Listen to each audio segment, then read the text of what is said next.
with this business of the heart of daily lesson preparation. It's finding what a basic teaching is and then taking that truth and expressing it in terms of the whole personality of our student. Making statements of what we want to take place between that truth and the lives of our students. Now, we've gotten ourselves off the ground and we found out so far 3 things that we want to do in priorities. One, the first thing is what? What's the first thing we want to do when we get ready to do this? First step. Look at your notes if you need to.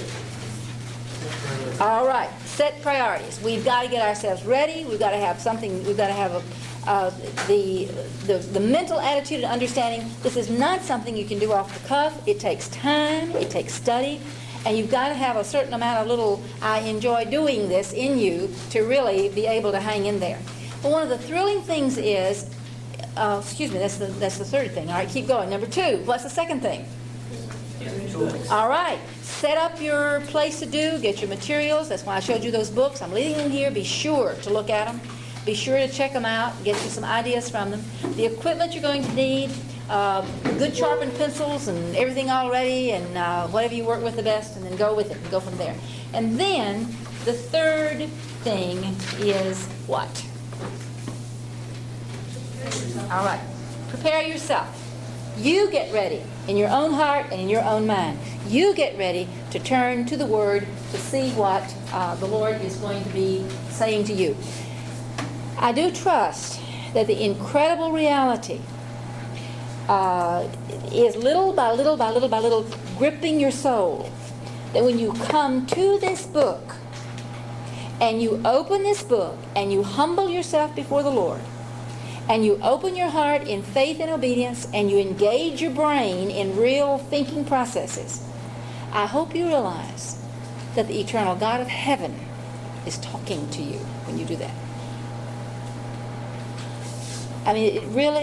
God is talking to you, and He wants to show you truth and lead you to see truths that's in this book. And it's amazing. It's amazing. But this is the heart of what Bible teaching is all about. That He speaks to me, and then I can speak. He teaches me, and then He will help me teach others. So we're ready now for step number 4. And step number 4 is what we call pinpointing the passage, deciding what we will study in order to teach. Now, those of you that are in field ed assignments in Bibles in the schools and teaching at Willow Lane and Bible clubs, there may be others that do it, but these for sure, you have your lesson topics given to you, and it says curriculum, Willow Lane curriculum, Christian schools curriculum, Bible club curriculum, and you've got it given to you, and the verses are already selected, and the lessons are already titled. It's already broken down for you. And you just go to it. Now, when you did your Genesis projects, which I haven't forgotten about, when you did those, you had to go through and you had to together sort of decide we're going to start a lesson, where we're going to end. But the idea is that in the narrative, in a story, you have to decide where is this lesson going to start and where is this lesson going to end. Now, if it is a long passage, you don't have to always give everything that's in the passage. I'd like to illustrate that for you by your turning to Exodus chapter 12.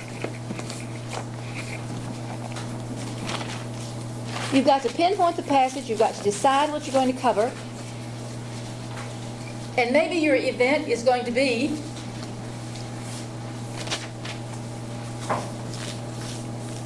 the crossing of the Red Sea, and you know that that's the lesson that's going to come next in your unit. You need to cover that episode, that event. And so you pick up your Bible and you say, all right, where does that begin and where does that end?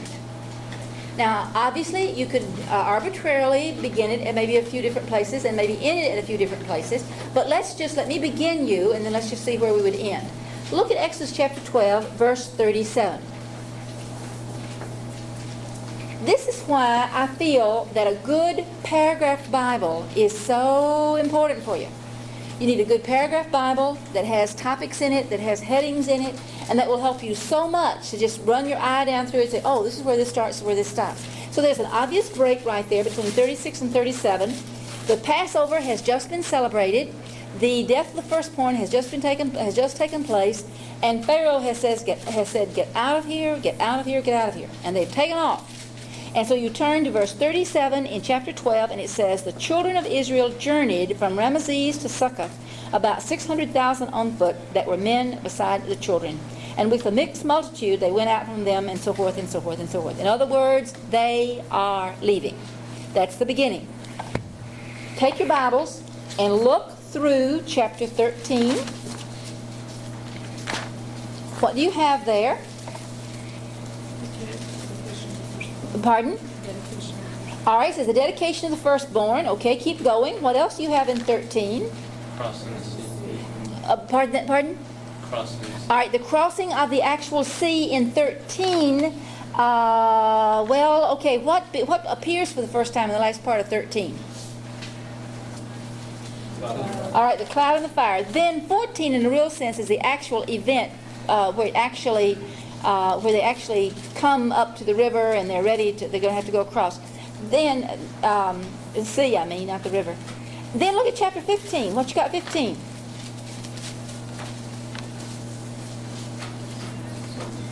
Okay, the Song of Moses. Now let me show you how this particular edition, it has the poetry part arranged like poetry. And here is the Song of Moses and Miriam, actually, because she's the one who ended the whole thing off that says, the horse and the rider, he's thrown into the sea. And we sing that chorus around here.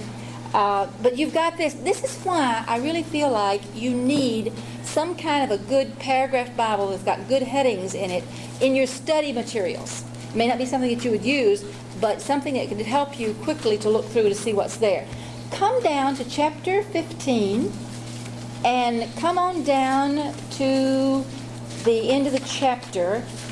Where do you think you might end this episode about the crossing of the Red Sea? They get across the sea, they start out, they cross it, and then they get on the other side, and the armies of Pharaoh are destroyed, and this wonderful song of praise. Where's the next thing sort of start? 22. Pardon? Verse 22. Verse 22, all right? How many of you can see that? So Moses brought Israel from the Red Sea, and they went out in the wilderness of Shur. Okay, all right, we're ready to go to something else now. So look at what you've got. Beginning in chapter 12, verse 37, and going through chapter 15, 21, you've got a lesson about crossing the Red Sea. But I want you to look carefully in there and see, would you have to cover every single solitary thing that's in there? There's one type of thing that's in there that you could easily omit if you want to be sure just to keep the focus of that story of the Red Sea very, very clear. What might you want to omit? Go ahead. Pardon? The song? All right. You could omit the song. Now let me tell you what you could do with the song. You wouldn't have to go through every verse. You could just simply, in your storytelling, just do what? They got on the other side, and when they got over there, and the whole thing was, all the army was destroyed and everything, and then they did the natural thing that most of the times we do when we are very excited and we're very thrilled and we don't know what else to do. We just start what? Dancing up and down and jumping up and down and singing and saying yay, yay, yay, yay, yay, yay, yay, and that's exactly what they did. And if you look at chapter 15, that whole chapter, they said, we're going to sing to the Lord, we're going to sing to the Lord, and they started dancing, they started singing. I'd dance and sung too. Don't you think you would have? In fact, they were singing such things as, and especially if they know the choruses, you could go through and pick out just a few special verses that are there, and you could go down to the last one and you say, I tell you what we can do. We can even sing what they sang. Look at verse 21. Sing unto the Lord, for he hath triumphed gloriously, da-da-da-da-da, whatever how that goes. You know, there's a song. You could start singing that with them. Now, that could take care of chapter 15 in about 2 minutes. Okay? But see, that is actually a part of the crossing in the sense of the joy. Now, you're right.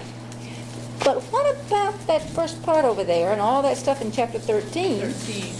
All right, all that last part of 12 and 13 right along in there. Look at these verses, 43 to 50 and 13, 1 to 16. What are those? What are those? Talk to me. Come on.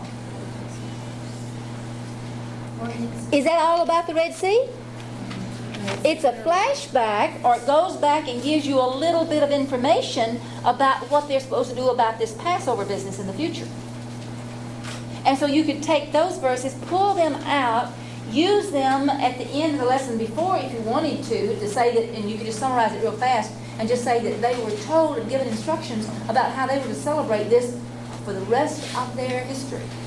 Or you could use it later about something that you're going to do. But you would not have to put it in there with the Red Sea. Do you see that? You, as the teacher, are the person who has to decide, what will I put in, what will I take out?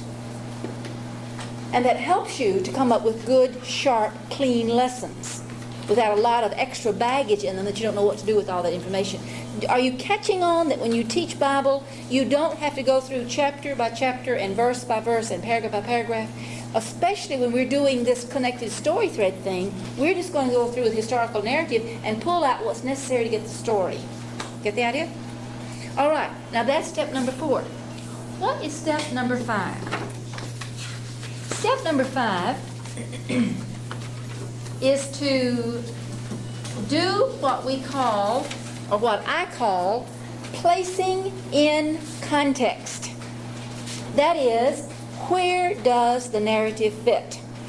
Now I'm going to use it in 2 ways. I'm going to use the word context in 2 ways.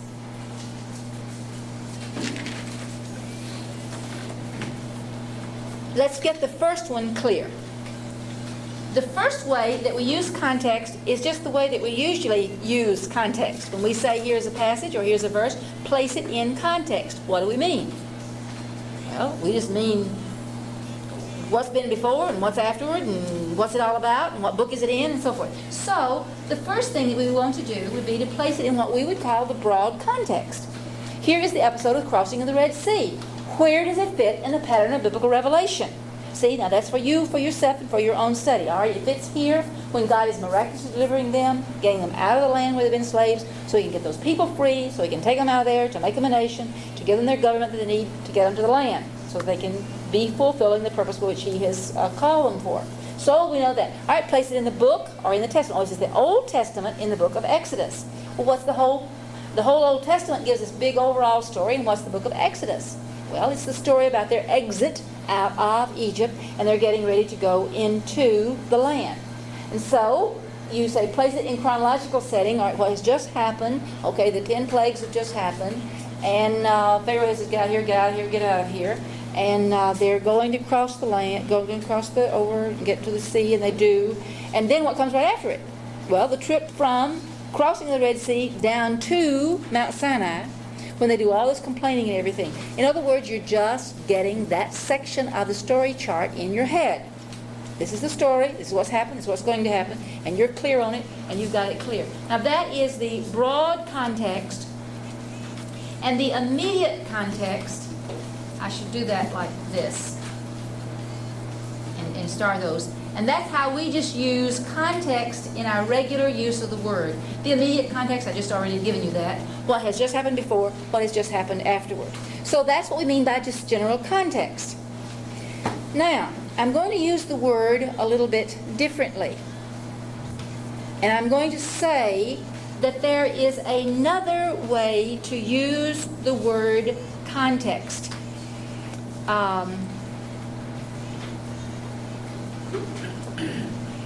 Okay, let me go to this. I think this is the best thing to do at this point. All right, there's another way to use the word context. And let me illustrate it for you. Now this is the context for teaching. The other is out of the context for meaning. Maybe we can say it like that. And this is the context for teaching. Let's say that we're going to be teaching the book of Genesis, and I've told you that you're going to teach it in 15 lessons. And see, that's half of what you did on your projects. But you could do it. You're going to have 15 lessons teach Genesis. Going to be some 15 big steps through there. All right. If you teach Genesis in 15 lessons, look at Genesis 37, 1 through 17. Genesis 37, 1 through 17. What is Genesis 37, 1 through 17?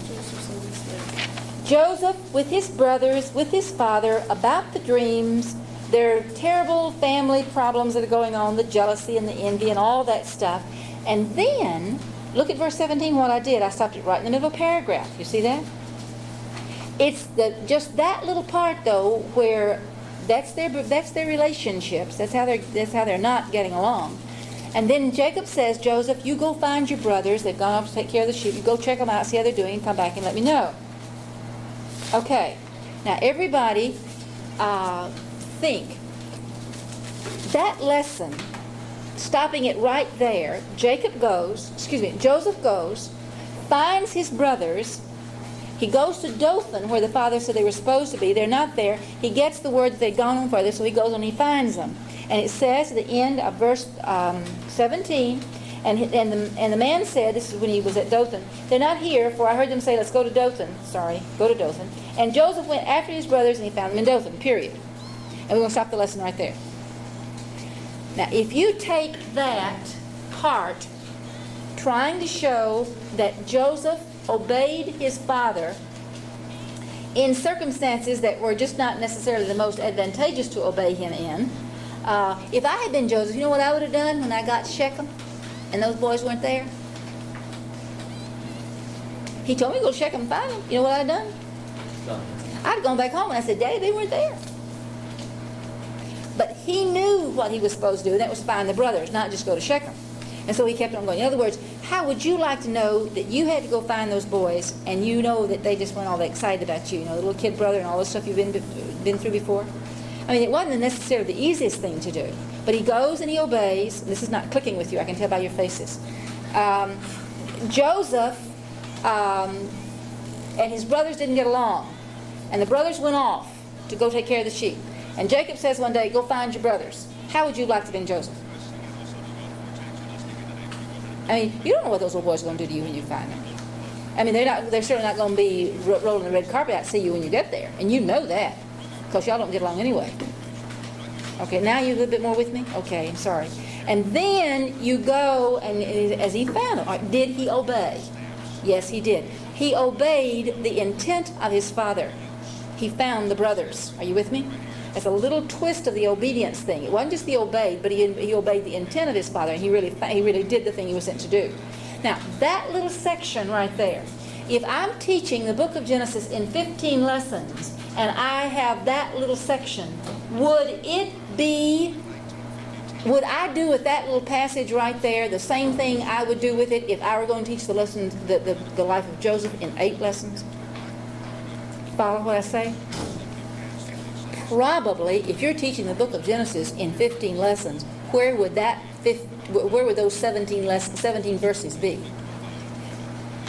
A sentence or two that you might say in connection with something.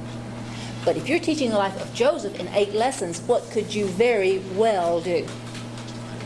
Make that an entire lesson by itself, and then go ahead and make the rest of the chapter a lesson.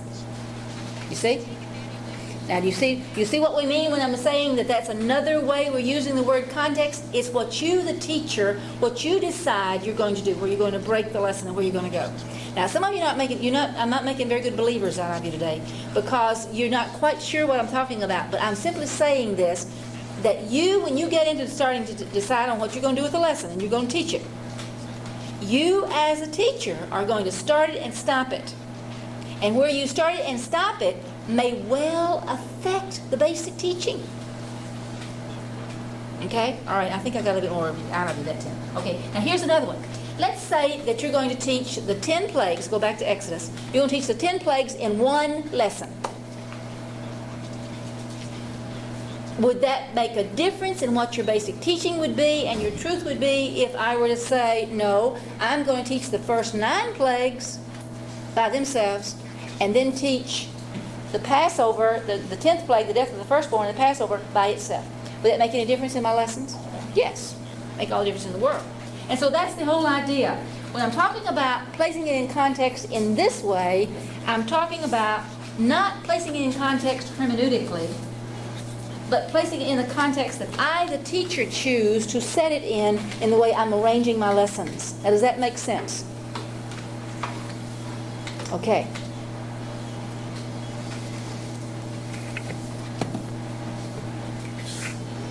There is also one more thing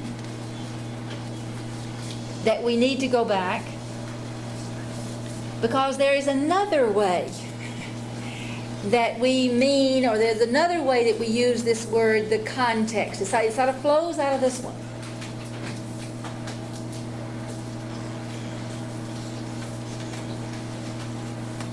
Okay, you got that? Now, let's go back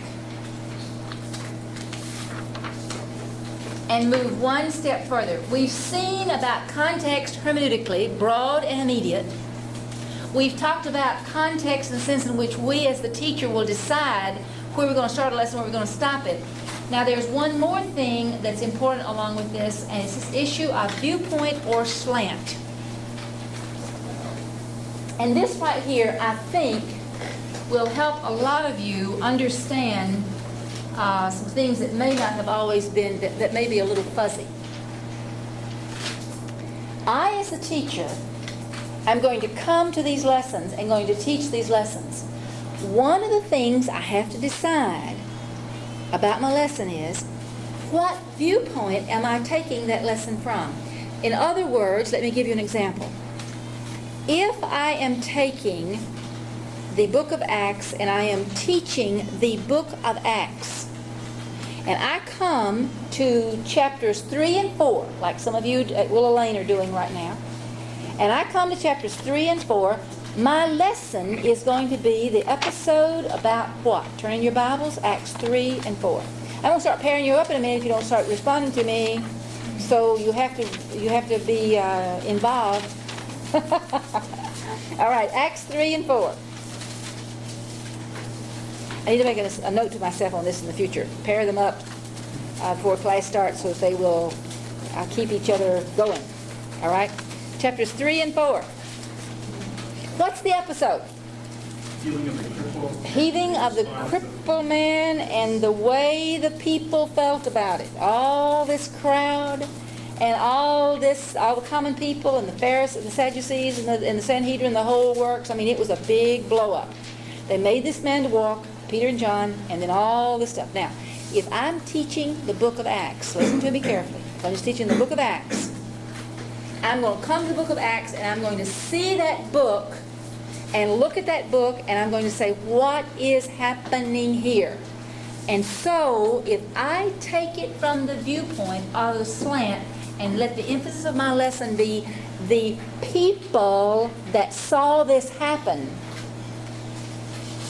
I'll have one emphasis in my truth.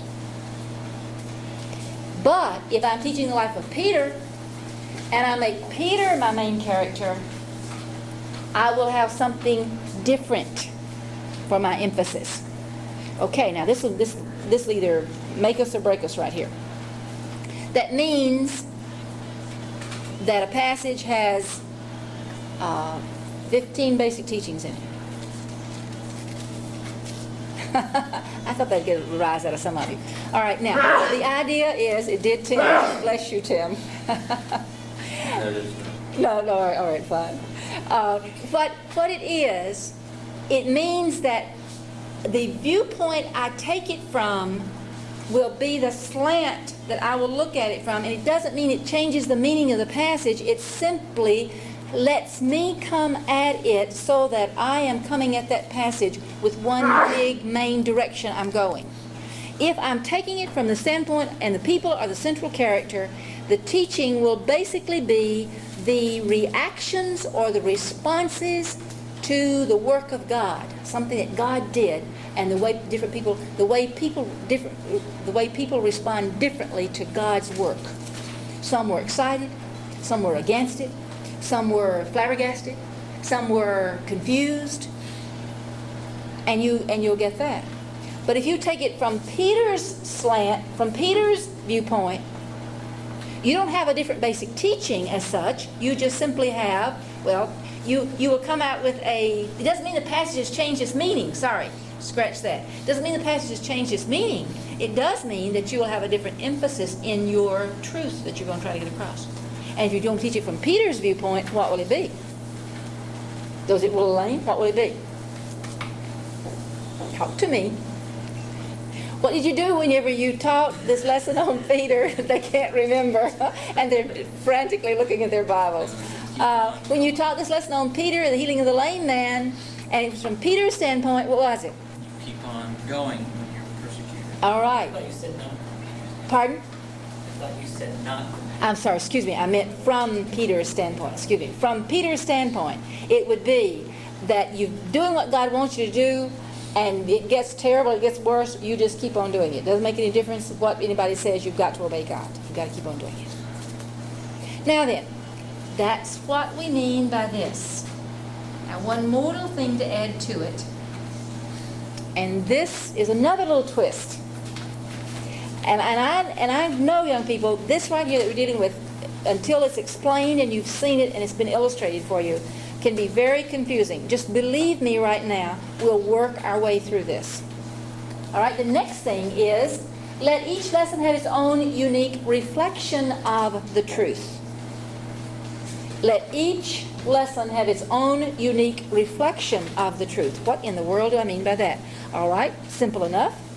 Let's go to Abraham and Isaac. Offering of Isaac, Genesis 22. If you had one word that would describe the issue and the basic teaching of that passage from Abraham's point of view, it would be what? What would be the word that would very clearly show? Faith. Faith that acts in obedience. Right. And so, I mean, it's obedience, but faith is an action. Faith is not a passive thing. Faith is an active thing, and so faith that acts in obedience. And so obedience, doing what God told him to do. God says, go do this, and he did it. Okay? Noah, building the ark. What would you say? Be kind to your neighbors? What? Same. Obedience, right. Well, now wait a minute. We've got obedience over here, we've got obedience over here. All right now. Is there anything uniquely true of this Abraham thing that would be different from the Noah thing? What would be the little slant or the little twist that would be uniquely Genesis 22 and uniquely Genesis 4, 5 through 7, 8, 9, whatever it is? Pardon? What about Abraham? What's the issue? What? Sacrificial. Sacrificial in the sense of what? It cost him to do. All right, it cost him to be obedient. Keep talking. It cost him it cost Noah too. Listen. Abraham had to lay on the line the very thing that God had promised. All right. to use. Okay, in other words, that obedience had to act in relationship to the dearest thing he had, which was the child of promise. I mean, and God had said that child, it's going to be Abraham, Isaac, Jacob, is that one too? And so it had to be with that child. And so that's a unique little twist in there, because it's obedience, yes, but it's obedience in connection with giving God the dearest thing that I've got, believing that he's going to be able to keep his promise of what he has said. I mean, that's all. Well, now what about Noah? What about Noah? He wasn't asked to give his sons up as a sacrifice. He was asked to obey. What? They thought he was crazy. All right, they thought he was crazy. Okay, his reputation, he said. All right. It's obeying. Now, of course, now you see the same thing with Abraham. That didn't make much sense either. You know, that didn't make much sense either, what God was saying. But in what unique sense did it not make sense for for Noah? Well, for one thing, it had never rained before, and then it took a long, long time, and we had to just keep having that paper for a long time. All right, very good. In other words, evidently it probably had never rained before as we think of rain, and the whole idea was he was doing something that didn't involve this great emotional offering of this dear child of his, but I mean, it just took a little, I mean, you're just sort of stupid if you just keep on doing that and just, yeah, it's rather humbling, yes. Obeying when it's rather humbling to obey. Because you're just doing it because God told you to do it, and it sure doesn't make any sense to anybody who's watching the whole thing. In fact, you get in that boat that you built, and you're fooled for a day, and you're fooled for 2 days, and you're fooled for 3 days, and you're fooled for 4, 5, 6, 7 days, because what didn't happen? But on the 7th day, it did begin to rain. You got the idea? And folks, it wasn't little trickles, evidently. It was just woof, and the whole thing just blew up. But do you get to feel the difference? And so that's what we mean when we say each lesson has its own unique reflection of the truth. Now keep hanging. This is heavy, folks. I've been really letting you have it today, because we're going to have to illustrate these things and bring them back in. But let's get one more thing as an example. Crossing the Red Sea. The typical way that people respond to the crossing the Red Sea, Exodus 14, the typical truth that you will have over and over and over for Exodus 14 would be, here is God's people and they're finally delivered, and what is the basic thing that most people would say when they come to Exodus 14? They'll say what? That basic truth, that main truth there, that main point is what? God is faithful, He has promised, He will do it, and He has done it. Okay, listen carefully. Is everybody awake? God is faithful. Is that obviously illustrated and seen in that passage? Of course it is. But it's also seen in many, many other passages right along in there in connection with the plagues. You see His faithful there. And you're going to see Him faithful in preparing food for them and giving them food on the way down to Mount Sinai. Now watch what you just did. The minute you say, God is faithful, whose viewpoint are you coming at it from? Whose viewpoint are you coming at it from? God's viewpoint. Listen to me. 9 times out of 10, when you come at a historical narrative and you come from the viewpoint of God, you will come up with one of those big unit goals. Hanging in there with me? You understand? You'll come up with one of those big, big things. But on an individual daily lesson, 9 times out of 10, you should take it from the human beings standpoint that are involved in the narrative to get the uniqueness that's there. Does that make sense? Because if you take it from the human beings, it might be from Peter's viewpoint, it might be from the crowd's viewpoint, it might be the Sanhedrin's viewpoint, but take it from human beings' viewpoint. You take it from their viewpoint and you will probably come up with the unique thing that is true for that passage. If you come at it from God's viewpoint, the chances are you'll be doing theology, remember? And you'll be having one of those big, big main truths. Now, when are you going to do that? Are you going to do that? Yes, but when? All right, after you've had this lesson and this lesson and this lesson and this lesson and this lesson and this lesson, you've got all these wonderful, wonderful, wonderful little individual truths, then you're going to back off and you're going to say, all right, now, what have we seen God do? Have we seen God act? Have we seen God work? And you come up with those things. All right? You're doing pretty good, I think, maybe. So here is a summary statement that you want to put down here. The slant or the emphasis or the viewpoint, and that's what I mean by context. I'm not sure that's the best word to use. So just know that word context right there, we mean these other things that they're the slant or the emphasis or the viewpoint that you set it in will affect the statement of your objective.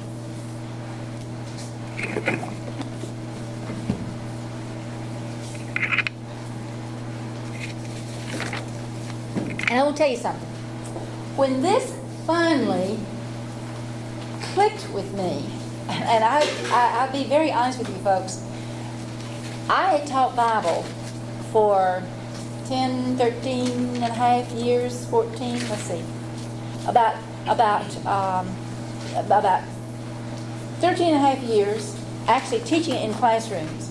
And then 4 more years, I had been working with students here at CBC in their Christian service assignment. It was what's field ed now, in the schools where they were working with lesson plans and all. And it wasn't until I came back in 73 and came back here and began to work again in field ed and then moved into this responsibility that I finally got this clear enough in my head that I could communicate it, that I could that I could do it. Because I couldn't figure out, sometimes the lessons would come out like that, and sometimes the lessons would come out like that. And I couldn't figure out why they came out differently. You know, and both of them would be okay. But I didn't know what the thing, and this is it. The bottom line is very simply this. When you're teaching historical narrative, the closest way that you can get that passage probably to relate to the experience of your students, it will have to be from the viewpoint of the human beings involved. Just remember that. Because if you back up and you take it from God's viewpoint, you're coming at it with a much broader base, and you're going to get a different sort of emphasis.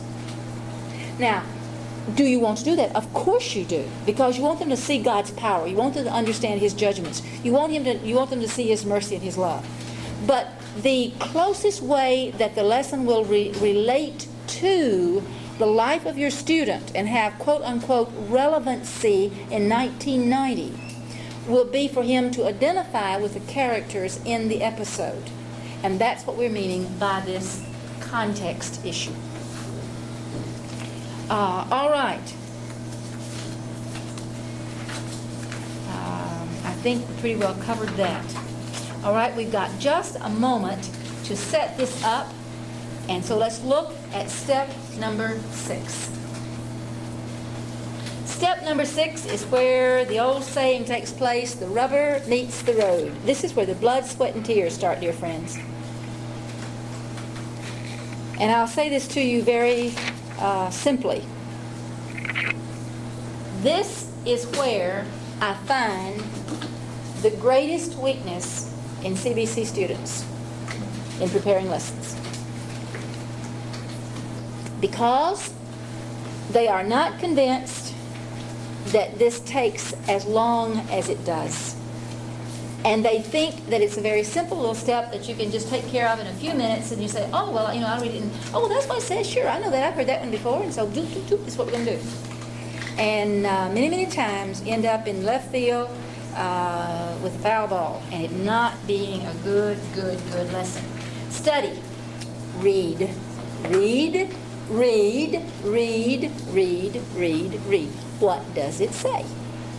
Now, not what preacher so-and-so said when he preached a sermon on that passage, and not what brother so-and-so said whenever he taught Sunday school class on that passage, or not what doctor so-and-so said whenever he taught me that passage in seminary, or in Bible college, whenever he was teaching it in connection with something else. No, just what does it say? Just what does it say? This is the hardest thing, because the more we know about the Bible, the more that we've heard people teach us things, the harder it is to get all that stuff out of our head so we can just say, well, what does it say? What does it say? Dr. McQuilkin, the founder of this college, used to say in connection with hermeneutics, the best way to find out what something means is just to ask the man on the street. And his point was this: just go and ask anybody that if you were to read them that story and they had never heard anything else before, what would they say it meant? The point is, many times we put all this extra stuff on it, and this extra stuff does not in any way help us get the meaning of it, because we put this on it, we put this on it, we put this on it. Just back up. Just plain old, downright, just what does it say? What does it say? What's there? And that's what you're after. And so the who, the what, the when, the where, the results, the consequences, all of those things. And this is where you just read, and you read, and you read. And you look up anything that you don't understand. You come across words you don't understand, look it up in the dictionary. You come across an expression, a biblical episode or something you don't understand, look it up in a dictionary. Find out what it says. Find out what it means. Just look it up. Now, I want to give you just one little thing. I almost forgot this. You had an assignment a good while ago to read this thing about from Hollingsworth on Study of the Bible, like noted scholars. This, folks, is a mini kindergarten ABC hermeneutics class for your typical church person. And she just simply says, what does it say? What do you hear when you read the passage? What do you smell when you read the passage? What do you see when you read the passage? How do you feel when you read the passage? You are there. What's going on? Several years ago, well, no, not several, but 2 or 3 years ago, Tim Coons taught a lesson in this class, in the Bible 321, as a demonstration lesson. And it was the lesson of Jesus and Peter on the seashore after his denial and Peter's reinstatement, Jesus' reinstatement of Peter to service, where the episode, do you love me, do you love me, do you love me? And as he was setting it up and as he was teaching it, I began to hear something, and I couldn't, I thought it was, over at Dutch Square sometime, those old seagulls that are over there at Dutch Square, how they gone, whatever they, and I heard 1 or 2 of those. And I looked out the window because I thought, good grief, I wonder if those things have moved over here. And a little bit, it got a bit more, and then I began to realize what was happening. He had a tape recorder set up, disguised, and he had it turned on with these sound effects, and you began to hear the seagulls, and then you began to hear the lapping of the water, and the lapping of the water against the boat and on the seashore. And I'll tell you what, he painted a picture of being at the seashore and hearing what it was like and smelling the salt air and licking your lips and it being salty. And I tell you, I have never since then ever been to the beach that I didn't look for Jesus and Peter somewhere down that beach. Because you're there and you create that. And that's what you're going to try to do, because you've got to feel it, you've got to see it, you've got to touch it, you've got to know what's there. Okay, I don't think the bell's going to hear it now.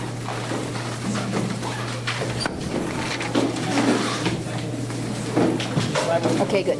Good. Okay, you want to make a point? Yeah, All right. we can discuss things. It is going to be a little tight.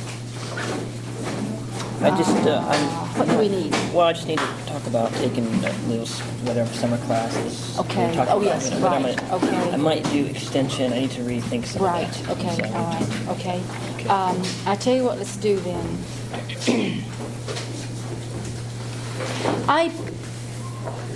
We have an Academic Affairs Committee meeting this afternoon. Where will you be studying about 4:30 or 5? Where will you be about 4:30 or 5? Today. Hopefully I'll be studying here.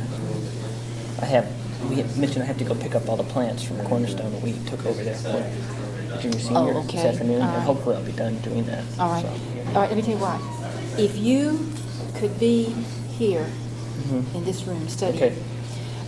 If we get through with that meeting early, Okay. sometimes we do, sometimes we All right. don't. If we do, then at 4:30, otherwise I can see you at 5. Okay, well, 5 is fine. I mean, Well, the whatever's thing better of it is, for so you, we though. be sure to have enough time. Yeah, okay. Well, I'll try and be here at 4:30. Okay, all right, good. Okay. Now, we may not get through till 5. Okay. But that'd be fine. Okay. Good. Great. Yes, sir. Okay, the tapes are in the box. This